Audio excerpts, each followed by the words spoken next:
Allah memberikan berbagai macam ujian, disebutlah oleh kita musibah.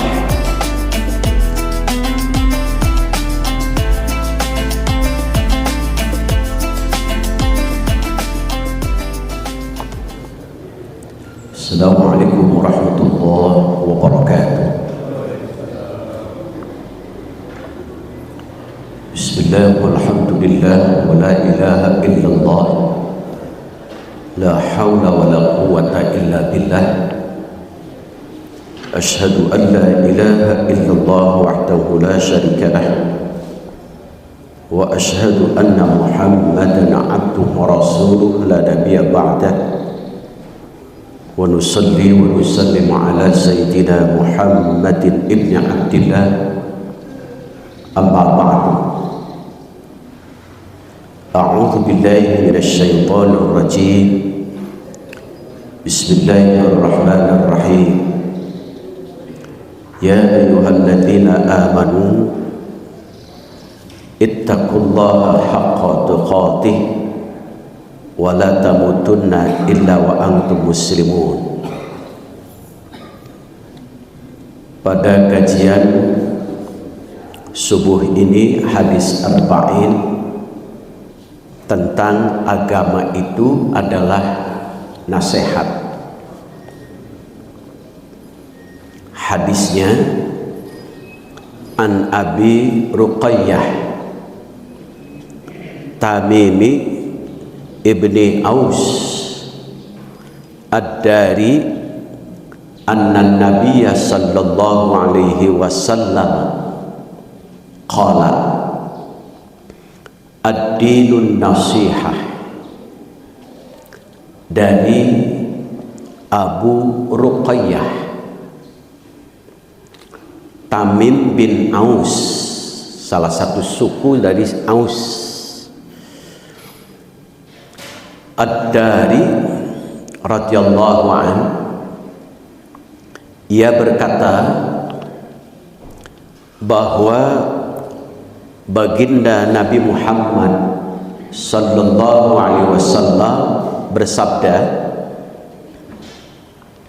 ad-dinun nasihah, agama adalah nasihat. Salasan, Rasulullah mengucap agama adalah nasihat sampai diulang-ulang 3 kali. Ad-dinun nasihah, ad-dinun nasihah. Agama adalah nasihat, agama adalah nasihat. Kemudian para sahabat bertanya, qulna liman qala. Para sahabat bertanya, wahai baginda Rasulullah sallallahu alaihi wasallam, liman qala, untuk siapa nasihat itu? Rasulullah sallallahu alaihi wasallam menjawab, lillahi wa li kitabihi wa li rasulihi wa li a'immatil muslimina wa ammatihim.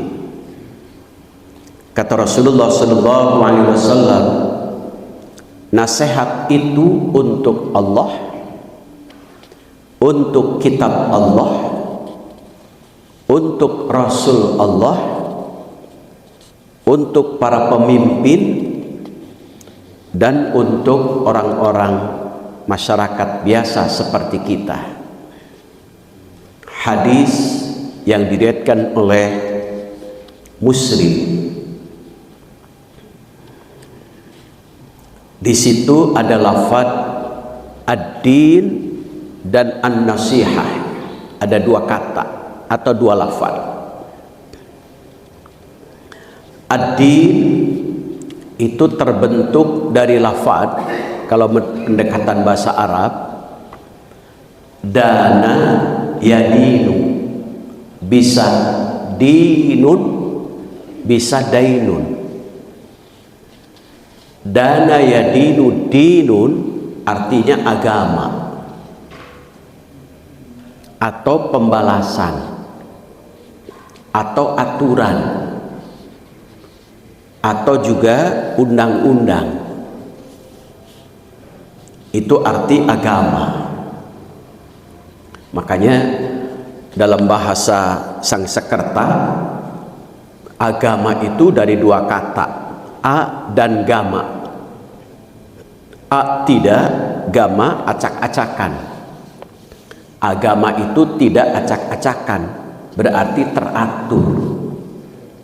Jadi kalau kita hidup ingin teratur, maka harus berdasarkan agama. Itu arti dari agama. Kalau mengambil salah satu ayat Quran dari surah Al-Fatihah, diartikan din artinya adalah pembalasan. Maliki yaumiddin. Maliki yaumiddin, yang merajai, yang menguasai, yang memiliki hari pembalasan. Kalau diambil dari Quran surah Ali Imran ayat 19, innad dina indallahil Islam. Din di situ adalah agama. Jadi kadang diartikan agama, kadang juga diartikan pembalasan. Nah, di sini agama an-nasihah. Agama itu adalah nasihat. Lalu apa yang diartikan nasihat itu? An-nasihah kalimatun yu'abbaru biha an jumlatin hiya izadatul khairi lil mansuhi lahu. Nasihat itu adalah kalimat ungkapan yang bermakna. Keinginan dari nasihat itu untuk mewujudkan kebaikan kepada yang dinasehati. Jadi nasihat itu kalimat atau ungkapan-ungkapan baik ditujukan kepada yang dinasehatinya supaya berbuat baik. Makanya Imam Syafi'i menyebut yang disebut nasihat itu tersembunyi, 4 mata. Kalau kebanyakan itu bukan nasihat, namanya mencela. Ada penelitian dari Imam Ghazali itu di kitab Ihya Ulumuddin, judulnya Tariqatus Sibyan. Ada sebuah pertanyaan, kenapa ibu-ibu nasihatnya kurang didengar oleh anak daripada nasihat bapak? Kata Imam Ghazali, ada 2 sebab nasihat itu kurang didengar. 1, karena banyak bicara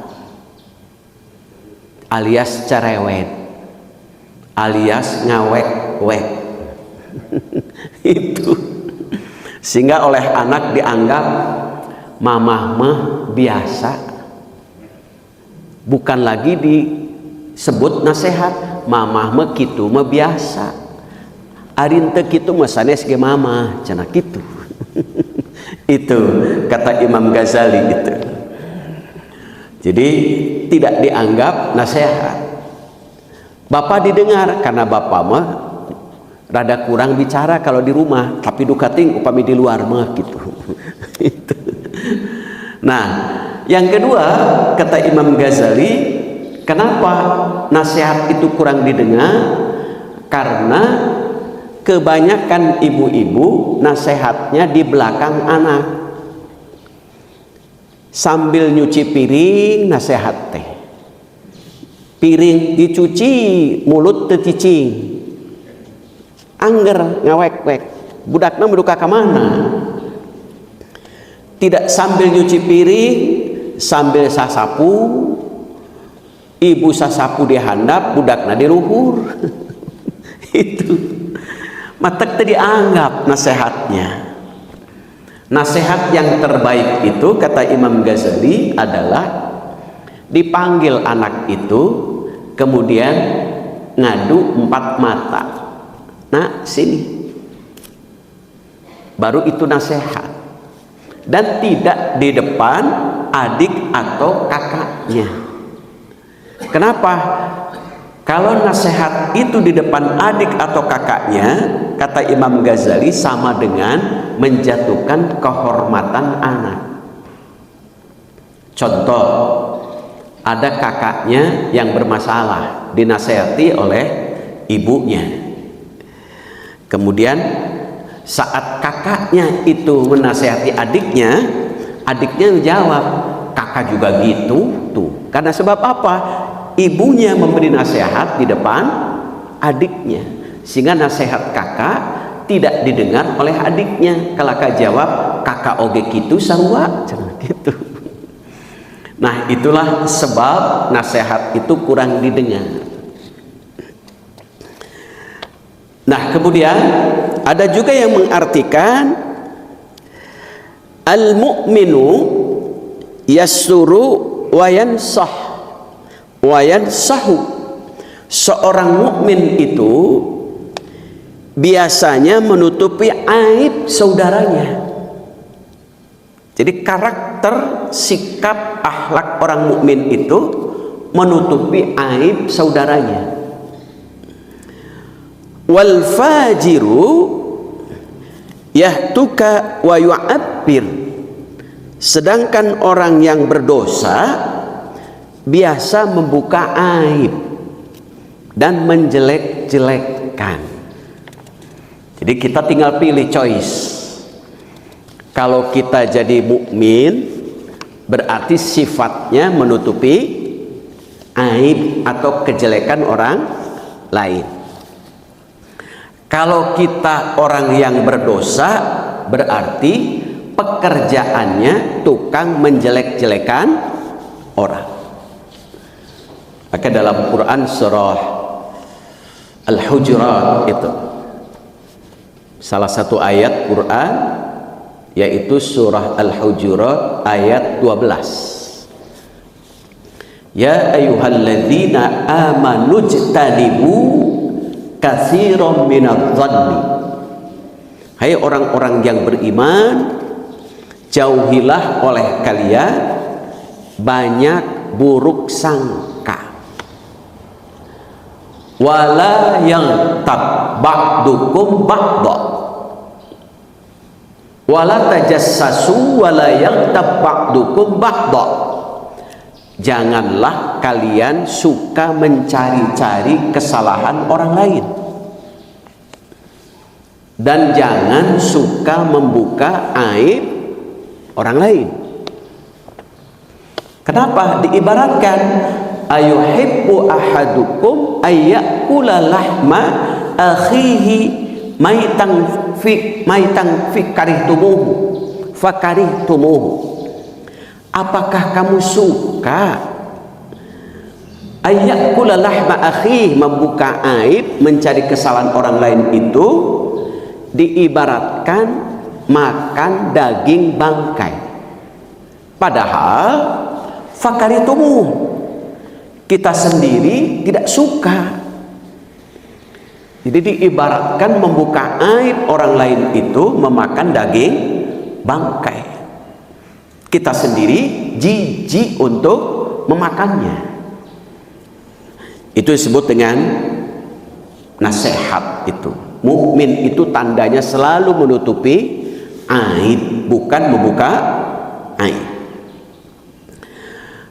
Ada sebuah kalimat, inna ahabba ibadillahi ilallahi alladzina yuhibbunallah ila ibadihi wa yuhibbuna ibadallah ilallah. Sesungguhnya hamba Allah yang sangat Allah cintai adalah yang mencintai karena Allah di muka bumi ini. Ia senantiasa memberi nasihat kepada orang lain. Kalau begitu menurut bahasa nasihat itu apa?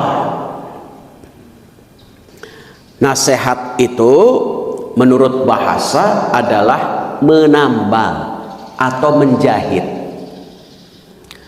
Menambal berarti ada kain yang bolong ditambal. Kalau dalam kiri kita ada yang kurang ditambal. Menjahit bisa jadi ada yang sobek atau untuk menemukan antar dua kain sehingga dijahit supaya kain itu terlihat indah seperti baju. Dipertemukan antara kain-kain sehingga terlihatlah indah baju itu. Itulah sebut nasihat. Menambal sesuatu yang bolong. Contoh, Umar bin Abdul Aziz ketika di akhir Ramadan mengirim surat kepada masyarakat. Isi suratnya potongan ayat Quran surah Al-Muzammil ayat 20. Wa ma tuqaddimu li anfusikum min khairin tajiduhu indallahi huwa khairan wa a'dhama ajra. Apapun kebaikan yang kita lakukan di bulan Ramadan itu pasti akan mendapatkan pahala dan menjadi baik dan Allah akan membalas. Tapi ingat, wastaghfirullah, iringi kebaikan itu dengan memperbanyak istighfar.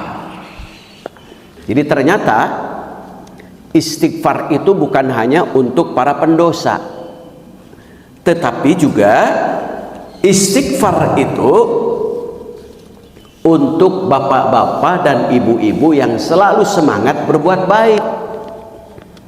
Tutup kebaikan itu dengan memperbanyak istighfar.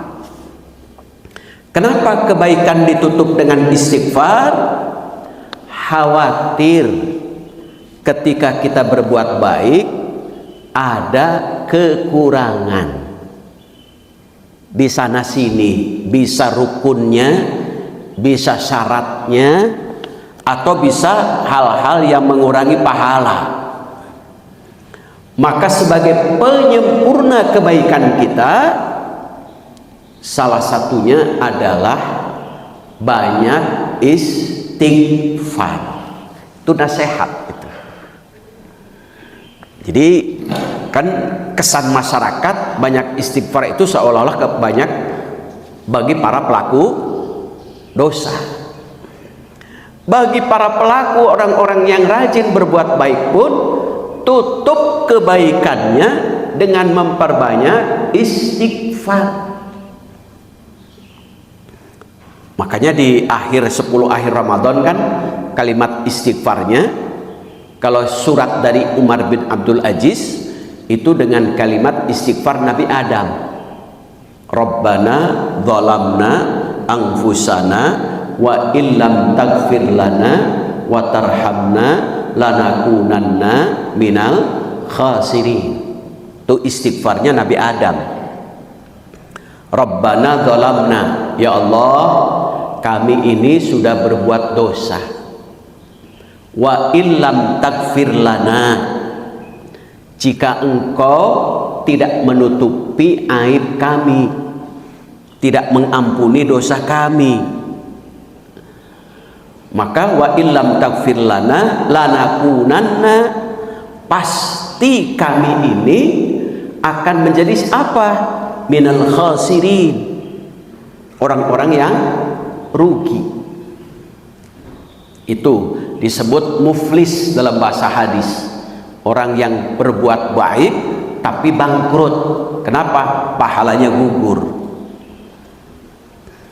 Kalau istighfarnya yang dicontohkan oleh Rasulullah di 10 akhir Ramadan itu, Allahumma innaka afuwun karim tuhibbul afwa fa'fu anni. Ya Allah, innaka, sesungguhnya engkau afuwun karim, maha penghapus dosa, karena engkau zat yang sangat mulia. Tuhibbul afwa, dan engkau ya Allah menyukai, mencintai menghapus dosa.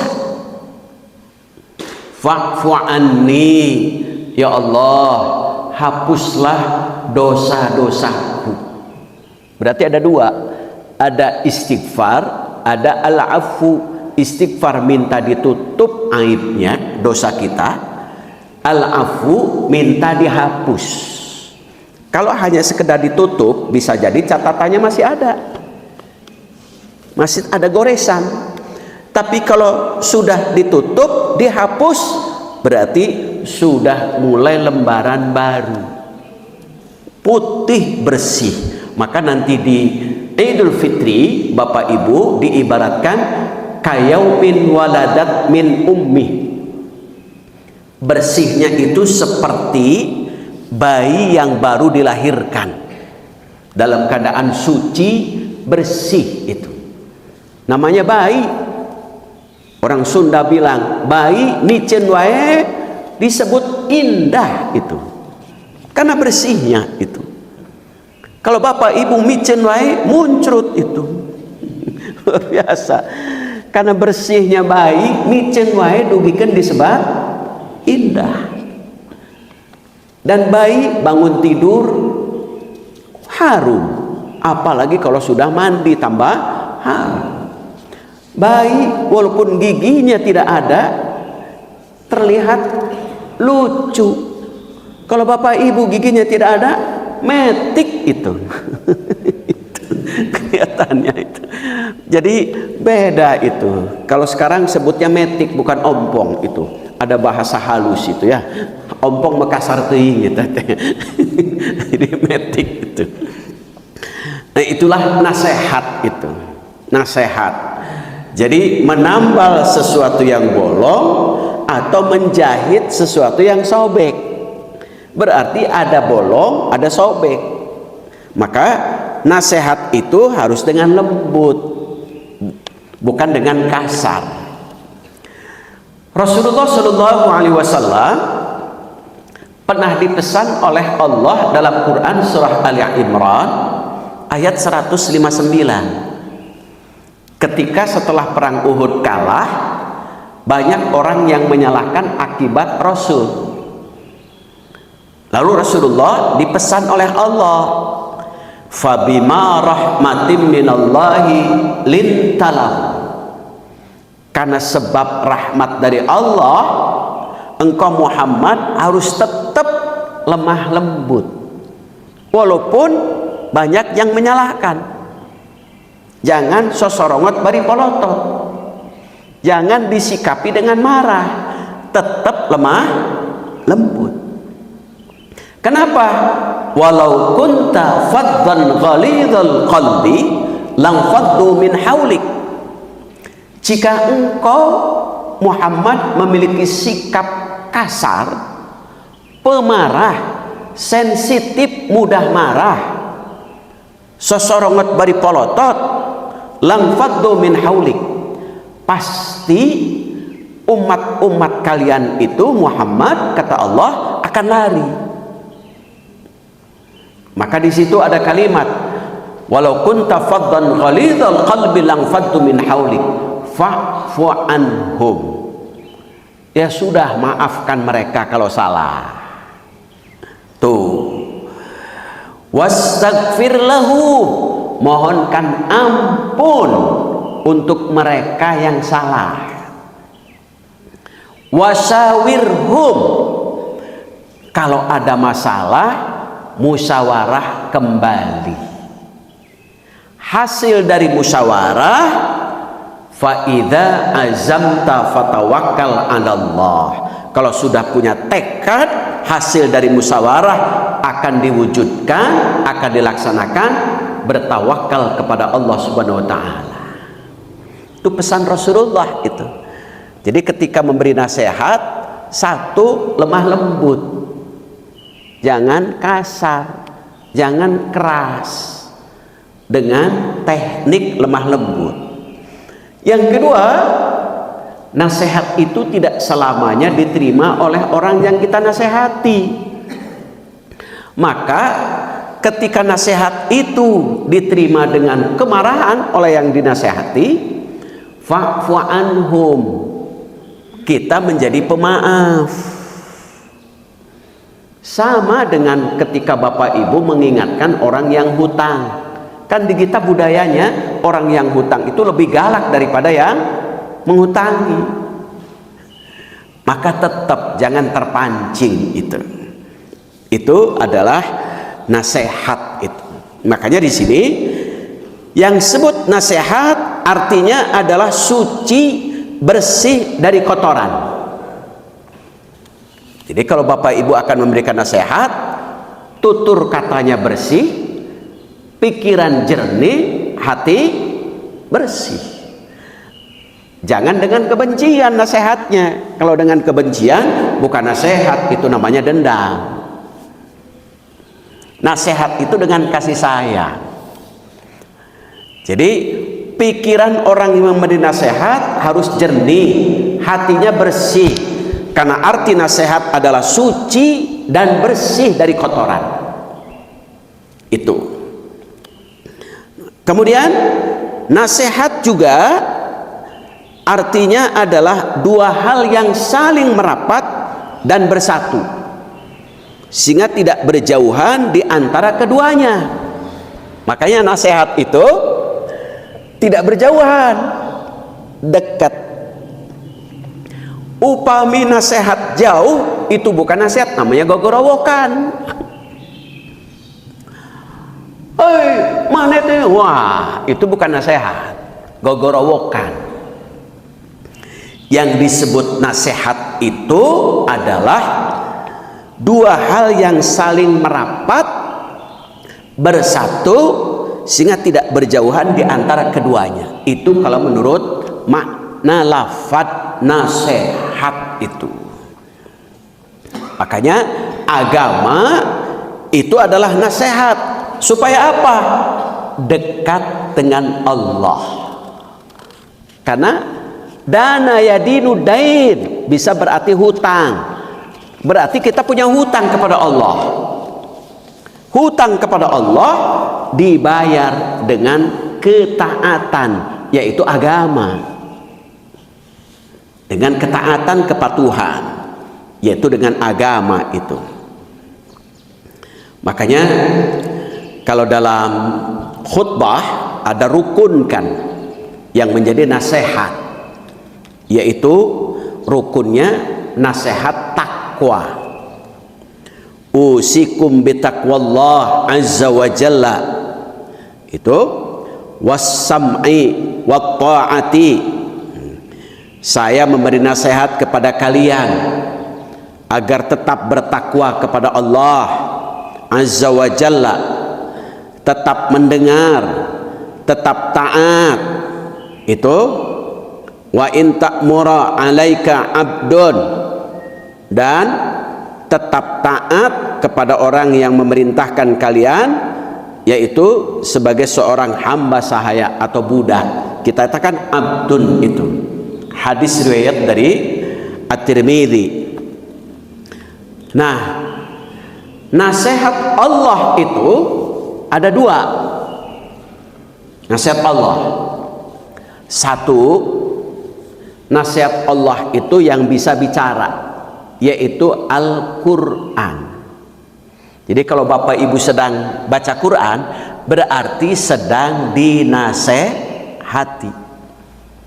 Makanya tujuan Quran itu ada 3.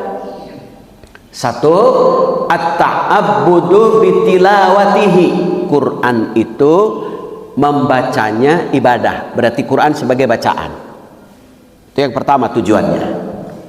Yang kedua, tujuan Quran turun itu fahmu ma'anihi, memahami makna-makna Al-Quran, karena Quran nasihat. Yang ketiga, wal amalu bihi, Quran itu diamalkan karena nasihat. Bacaan dipahami, diamalkan, itulah nasihat yang bisa bicara. Yang kedua, nasihat Allah itu adalah dalam bentuk kematian. Makanya kalau orang yang keras hatinya sering-sering berkunjung ke kuburan. Kenapa? Kuburan itu bisa jadi akan melembutkan hati manusia. Itu nasihat. Jadi nasihat dengan Quran susah, sering-sering jalan ke kuburan. Jadi mau lebaran, heuras wae hatena, jangan dibawa ke mall, ke kuburan bawanya. Supaya apa? Lembut hatinya. Itu. Nah, itu arti dari nasihat. Nah, dalam hadis tadi, nasihat itu untuk siapa? Macam-macam nasihat. 1, untuk Allah. Nasihat itu. Apa artinya nasihat untuk Allah? Mengimani dan mentaatinya. Makanya dalam kalimat ada kalimat sami'na wa ata'na. Kami dengar, kami taat. Coba dalam Quran surah Al-Mulk yang sering oleh Bapak Ibu baca, ada kalimat penyesalan. Lau kunna nasma'u au naqilu ma kunna fi ashabis sa'ir. Ini tentang nasihat itu. Seandainya dulu kami punya telinga, kami gunakan untuk mendengar nasihat. Di situ Al-Quran tentunya, nasihat Allah. Au naqilu, dan kami punya akal, kami gunakan untuk membedakan baik buruk, halal haram, perintah larangan. Ma kunna fi ashabis sa'ir, niscaya kami tidak akan pernah masuk ke neraka. Itu penyesalan bagi orang yang tidak menerima nasihat. Ada lagi dalam Quran surah Al-Imran, ketika orang itu tidak surah Al-Baqarah ayat 172. Masalul ladzina kafaru, perumpamaan orang yang keras kepala, tertutup hatinya, tertutup pikirannya, gak mau menerima nasihat. Kamasalil ladzi yan'iku, seperti seorang penggembala. Kamasalil ladzi yan'iku bima la yasma'u illa du'a wa nida'a, seorang penggembala yang memanggil hewan gembalaannya. Contoh, ada orang yang punya kambing. Kambing dipanggil, kambing sini, kira-kira mendengar nggak? Enggak. Karena apa? Kamasalil ladzi yan'iku bima la yasma'u, tidak mau mendengar. Bima la yasma'u wala nida, dan tidak memenuhi panggilannya. Kenapa? Summum bukmun umyun fahum la yaqilun. Karena mulutnya sudah bisu, matanya sudah buta, hatinya sudah tuli, sehingga tidak mau digunakan akalnya. Itu nasihat untuk Allah supaya kita mengimani dan mentaatinya. Yang kedua, macam nasihat yang kedua dalam hadis itu adalah wali kitabih, untuk kitab Allah yaitu Al-Quran. Tadi Quran itu sebagai bacaan, Quran itu harus dipahami, Quran itu harus diamalkan. Quran sebagai bacaan, turun ilmunya ilmu tajwid, tata cara membaca supaya bagus dan benar. Quran dipahami, turun ilmunya ilmu tafsir. Quran diamalkan, turun supaya akhlaknya baik. Maka ada iman, ada Islam, ada ihsan di sana. Itu nasihat untuk kitab Allah. Yang ketiga, nasihat untuk Rasul. Berarti untuk dijadikan sebagai suri toladan. Laqad kana lakum fi Rasulillahi uswatun hasanah. Jadi suri toladan. Karena Rasulullah adalah sosok orang yang patut kita teladani. Kenapa? Akhlaknya.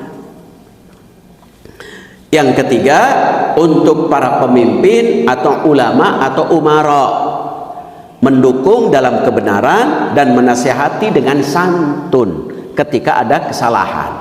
Kalau benar, dukung. Kalau salah, ya kita nasihati dengan santun atau kita ingatkan itu. Yang terakhir, untuk kita umat muslim, nasihat itu saling menasehati dalam kebaikan, tolong menolong, dan tidak curang. Makanya ada kalimat watawasau bil haqqi watawasau bis sabri, saling menasehati, dan ketika saling menasehati itu harus saling sabar itu. Baik itu sabar dalam menjalankan perintah, sabar ketika meninggalkan perbuatan maksiat, sabar ketika mendapatkan musibah itu. Itu tentang nasihat. Untuk sementara saya kira itu. Ada yang belum jelas, silahkan Bapak Ibu. Jelas semua? Masya Allah, luar biasa. Silahkan ibu-ibu ada? Ada, mangga ibu.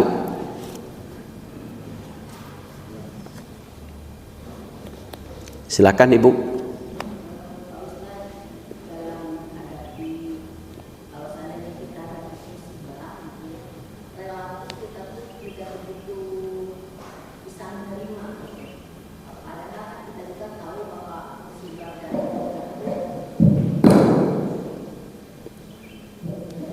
Assalamualaikum warahmatullahi wabarakatuh. Waalaikumsalam warahmatullahi wabarakatuh. Kalau saya yang mau ditanyakan, Ya. kita tuh oleh Allah dikasih surat cinta berupa musibah, gitu ya. Kenapa kebanyakan ya, termasuk mungkin saya sendiri dalam menghadapi atau menerimanya tuh prosesnya tuh agak sedikit lama gitu untuk bahwa oh gitu benar dari Allah.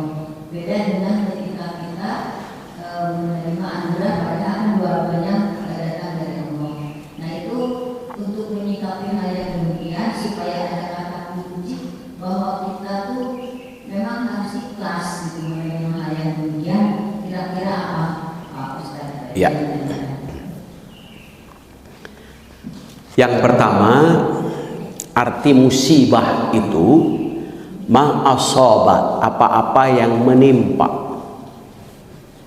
Menimpa itu berarti bisa baik, bisa buruk. Hanya kita kadang mengartikan musibah itu selalu dengan identik dengan keburukan. Padahal kenikmatan juga adalah musibah. Itu. Jadi itu kenapa susah menerimanya, karena mengartikan musibah itu selalu dengan kenikmatan, padahal kesusahan juga adalah musibah. Susah, nikmat adalah musibah, sesuatu yang ditimpakan oleh Allah. Ya, yang kedua, alladzi khalaqal mauta wal hayata liyabluwakum ayyukum ahsanu amala. Allah memberikan musibah itu dengan dua. Satu dengan kematian, berarti simbol kesusahan. Dua, kehidupan, simbol kebahagiaan. Susah, bahagia, dalam rangka apa? Liyabluwakum ayyukum ahsanu amala. Allah sedang mencari siapa di antara kita itu yang terbaik. Berarti kata kunci yang pertama mengartikan musibah itu bukan hanya sekedar kesusahan, tetapi juga kenikmatan. Karena musibah adalah apa-apa yang menimpa manusia, bisa berupa kenikmatan, bisa berupa kesulitan. Yang kedua, kata kuncinya adalah ketika kita diberi musibah, berarti Allah sedang mencari kita supaya menampakkan prestasi, bukan prestise. Itu. Yang ketiga, Rasulullah SAW ketika saat menengok orang yang sakit, sakit itu kan diidentikan dengan musibah, kesulitan. Maka Rasulullah menjawab, memberikan kalimat, bergembiralah, bergembiralah, bergembiralah. Kenapa kepada yang sakit supaya gembira? Satu, kata Rasulullah, karena dosanya Allah cabut. Itu. Yang kedua, karena Allah akan mengangkat derajat manusia. Itu. Makanya coba dalam Al-Quran Al-Baqarah 155, 156, 157 ini saja kita pahami. Satu ayat, 3 ayat ini secara utuh. Wala nabluwannakum bisyai'im minal khaufi wal ju'i wa naqsim minal amwal wal anfus was samarat wa basyiris sabirin. Allah memberikan berbagai macam ujian, disebutlah oleh kita musibah. Bisa dalam bentuk rasa takut, cemas, bisa lapar, bisa juga kehilangan orang-orang yang kita cintai, bisa juga kekurangan harta, bisa juga kekurangan buah-buahan. Kira-kira di antara ujian yang sering itu yang mana tuh? Cemas, takut, lapar, kurang harta, satu persatu kadang orang-orang cintai diambil oleh Allah, kurang buah-buahan. Yang mana yang seringnya? Pasti kurang harta, ya kan? Dan kematian. Orang-orang yang kita cintai. Ini yang sering kan? Kekirangan itu. Nah, ketika musibah itu disikapi dari mulutnya, ini baru mulut. Alladzina idza asabathum musibah qalu inna lillahi wa inna ilaihi raji'un. Mulutnya mengatakan innalillah, kalimat istirja, bukan kalimat aduh nyeri hati. Tuh, jangan aduh sakit lutut, sakit perut, jangan aduh. Mending kalimat-kalimat thayyibah. Kalau kalimat thayyibah, kalimat-kalimat yang baik, salah satunya istirja, innalillah wa inna ilaihi raji'un. Allah langsung merespon kalimat baik itu dengan apa? Ulaika alaihim salawatum mir rabbihim wa rahmah wa ulaika humul muhtadun. Allah respon satu, diampuni dosa, itu responnya itu. Yang kedua, berlimpahnya pahala. Yang ketiga, bisa jadi dengan musibah itu kita dapat petunjuk, hati kita semakin lembut. Tuh, ini ayat kata kuncinya itu di Al-Baqarah 155, 156, 157 itu. sikapi saja tutur katanya dengan kalimat-kalimat thayyibah. Ibrahim Al-Adham, seorang sufi, ketika sakit terdengar oleh para santrinya, oleh para muridnya mengucap kalimat tahmid 3 kali. Alhamdulillahirabbil alamin, alhamdulillahirabbil alamin, alhamdulillahirabbil alamin. Murid-muridnya kaget, kok sih diberi sakit malah mengucap kalimat tahmid. Nanya langsung, Tuan Guru, kami mau tanya. Ya gimana? Kenapa Tuan Guru saat diberi sakit kok sih mengucap kalimat innalillah, bukan kalimat tahmid?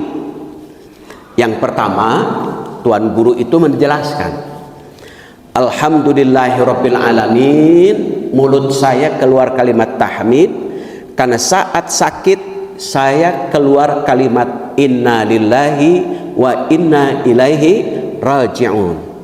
Allah ampuni, Allah limpahkan pahala. Banyak di luar sana ketika sakit bukan kalimat baik yang keluar. Yang seringnya apa? Aduh, apalagi nyeri, naon deui? Perih, naon deui? Nyeri hate. Apalagi itu kan? Kalau jalan, sedang jalan, tiba-tiba ada beletuk, aduh, anjrit tuh. Bukan inna lillah.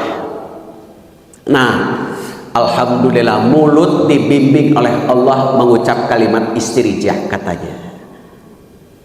Di luar sana bukan tidak hafal, tapi mulutnya bisa jadi lupa.